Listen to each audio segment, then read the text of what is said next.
வாப்பாவினால முன்னேறி இருப்பாரு, வாப்பாட சொத்து பத்துக்களால முன்னால வந்திருப்பாரு, பெரிய படிப்பாளியாக கோடீஸ்வரனாக இந்த உலகத்தில் முன்னேறி இருப்பாரு.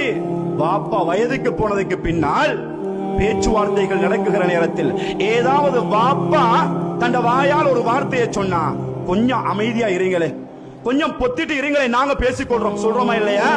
வாப்பா ஓரம் கட்டப்படுகிறார், சமூகத்தில் இருந்து பகிஷ்கரிக்கப்படுகிறார். இன்னும் ஆச்சரியம் என்ன தெரியுமா?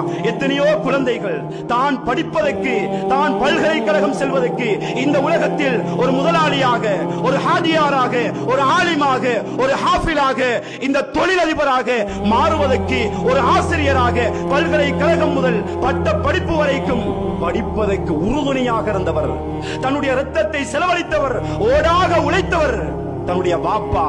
ஆனா நண்பர்கள் வருகிற நேரத்தில் தண்ட வாப்பாண்டு நண்பர்கள்ட்ட சொல்றதுக்கு கூச்சப்படுகிறவர்கள் சமூகத்தில் ஏராளமானவர்கள் இருக்கிறார்கள். அன்புக்குரியவர்களே, வீடுகளுக்கு வருகிற நேரம் வாப்பாவை கொஞ்சம் ஓரமா இருங்க அப்படின்னு தன்னுடைய நண்பர்கள் வருகிறார்கள். அவர்களிடத்தில் இனம் காட்ட முடியாத அளவுக்கு வெட்கப்படுகிற பிள்ளைகளாக சமூகத்தில் பிள்ளைகள் இருக்கிறார்கள் என்றால், அன்புக்குரியவர்களே, நாங்கள் படிப்பதற்கும், ஒரு ஆலிமாக, ஒரு ஹாஃபிலாக அந்தஸ்துகள், பட்டம், பதவிகளை அடைவதற்கும் காரண கருத்தாவாக இருந்தவர் தந்தை என்பதனை மறந்து விடாதீர்கள்.